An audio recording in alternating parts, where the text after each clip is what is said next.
আসসালামু আলাইকুম। আবারও আসলাম আপনাদের মাঝে একটি দুঃখজনক ঘটনা নিয়ে। যে ভিডিওটি দেখতেছেন, লেবুতলা ইউনিয়ন সংগ্রামিত সভাপতি জাকির হোসেন শাহিন মরল ওনার নিজস্ব অর্থায়নে খিচুড়ি আয়োজন করা হয় সাগরদী বাজারে। আওয়ামী লীগ, যুবলীগ, ছাত্রলীগ গুন্ডা বাহিনী খিচুড়ি ডেকজাগুলা ফেলে দেয়। কি দূর ছিল আমাদের!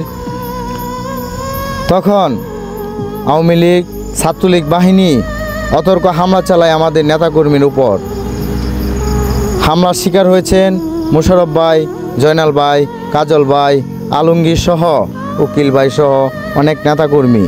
সুশীল সমাজের লোকজনের কাছে যায়া আমরা কোনো বিচার পাই নাই। তারা চুপ ছিল, তারা দেখেছে, তারপরও তারা কিছু করতে পারে নাই। আমরা নিরুপায় ছিলাম। আমাদের কি দোষ ছিল? আমাদের দোষ ছিল আমরা বিএমপি করি। এইটাই আমাদের আজকের